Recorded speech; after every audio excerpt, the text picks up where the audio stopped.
In 2014, the terrorist group Daesh began to seize territory in Syria and Iraq, overrunning major cities and committing atrocities.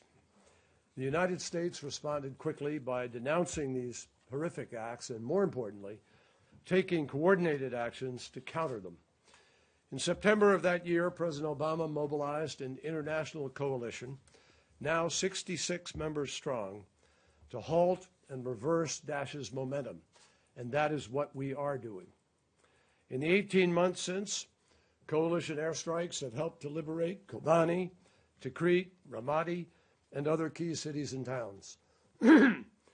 We have pushed the terrorists out of 40% of the territory that they once controlled in Iraq and 20% in Syria. Excuse me. We have degraded their leadership, attacked their revenue sources, and disrupted their supply lines. And currently we are engaged, as you all know, in a diplomatic initiative aimed at trying to end the war in Syria.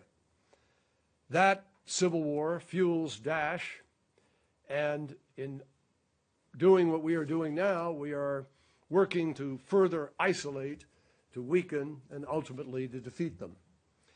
We are working intensively to stop the spread of Daesh and its affiliates within and beyond the region. All of this constitutes an extraordinary effort by a large segment of the international community and the United States. And that effort is fully warranted by the appalling actions of the organization that we oppose. My purpose in appearing before you today is to assert that, in my judgment, Daesh is responsible for genocide against groups in areas under its control, including Yazidis, Christians, and Shia Muslims. Daesh is genocidal by self-proclamation, by ideology, and by actions, in what it says, what it believes, and what it does. Daesh is also responsible for crimes against humanity and ethnic cleansing directed at these same groups, and in some cases also against Sunni Muslims, Kurds, and other minorities.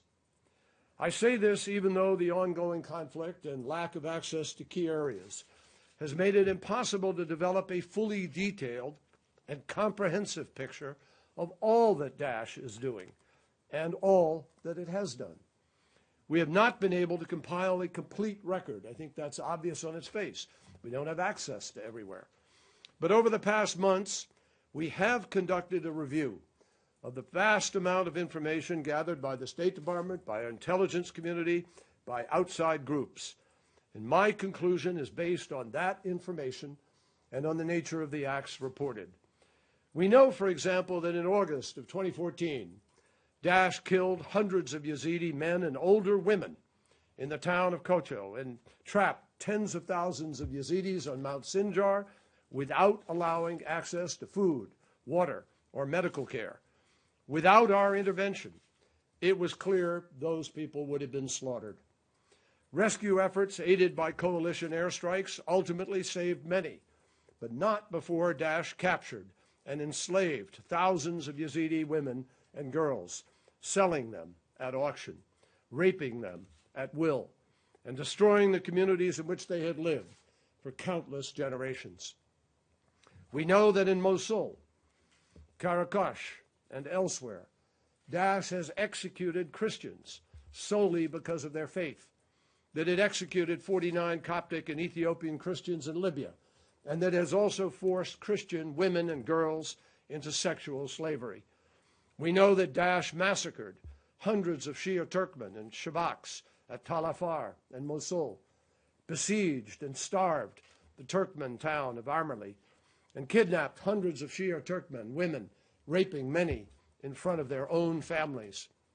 We know that in areas under its control, Daesh has made a systematic effort to destroy the cultural heritage of ancient communities, destroying Armenian, Syrian, Orthodox, and Roman Catholic churches, blowing up monasteries and tombs of prophets, desecrating cemeteries, and in Palmyra, even beheading the 83-year-old scholar who had spent a lifetime preserving antiquities there. We know that Daesh's actions are animated by an extreme and intolerant ideology that castigates Yazidis as, quote, pagans and devil worshippers. And we know that Daesh has threatened Christians by saying it will, quote, conquer your Rome, break your crosses, and enslave your women. Shia Muslims, meanwhile, are referred to by Daesh as, quote, disbelievers and apostates, and subjected to frequent and vicious attacks. In December, a year ago, a 14-year-old boy named Ushid Barrow approached the gate of a Shiite mosque in Baghdad, unzipped his jacket to show that he was wearing an explosive vest, and he surrendered to the guards. He had been recruited by Daesh in Syria and joined to serve Islam. But he was told after his recruitment that unless he obeyed every order, Shiites would come and rape his mother. Daesh said of Shias, and I quote, "It is a duty imposed upon us to kill them, to fight them, to displace them, and to cleanse the land of their filth." One element of genocide is the intent to destroy an ethnic or religious group in whole or in part. We know that Daesh has given some of its victims a choice between abandoning their faith or being killed, and that, for many, is a choice between one kind of death and another. The fact is that Daesh kills Christians because they are Christians, Yazidis because they are Yazidis, Shia because they are Shia. This is the message it conveys to children under its control. Its entire worldview is based on eliminating those who do not subscribe to its perverse ideology. There is no question in my mind that if Daesh succeeded in establishing its so-called caliphate, it would seek to destroy what remains of ethnic and religious mosaic once thriving in the region. Now, I want to be clear. I am neither judge nor prosecutor nor jury with respect to the allegations of genocide, crimes against humanity, and ethnic cleansing by specific persons. Ultimately, the full facts must be brought to light by an independent investigation and through formal legal determination made by a competent court or tribunal. But the United States will strongly support efforts to collect, document, preserve, and analyze the evidence of atrocities, and we will do all we can to see that the perpetrators are held accountable. I hope that my statement today will assure the victims of Daesh's atrocities that the United States recognizes and confirms the despicable nature of the crimes that have been committed against them.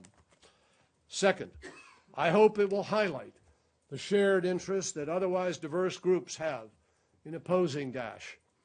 After all, the reality of genocide underscores even more starkly the need for a comprehensive and unified approach to defeating Daesh, both in its core in Syria and Iraq, and more broadly in its attempt to establish external networks. Part of our response to Daesh must, of course, be to destroy it by military force. But other dimensions are important as well, and we dare not lose track of that. In the past 2.5 years, the United States has provided more than $600 million in emergency aid to Iraqis who have been displaced from their communities by Daesh. We are working closely with local authorities to assist in the recovery of cities that have been liberated and whose residents face grave challenges, both material and psychological, and people who desperately need help in rebuilding their lives. We are funding the investigation of mass graves and supporting care for the victims of gender-based violence and those who have escaped captivity. We continue to engage with the government of Baghdad to make sure that its security forces and other institutions are more representative and inclusive.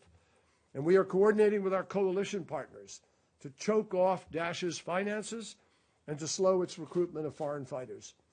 And we are preparing for future efforts to liberate occupied territory with an eye to the protection of minority communities. In particular, the liberation of Mosul, of Nineveh province in Iraq, and parts of Syria that are currently occupied by Daesh. And that will decide whether there is still a future for minority communities in this part of the Middle East. For those communities, the stakes in this campaign are utterly existential. This is the fight that Daesh has defined.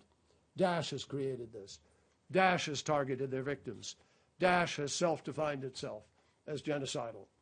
So we must bear in mind, after all, that the best response to genocide is a reaffirmation of the fundamental right to survive of every group targeted for destruction.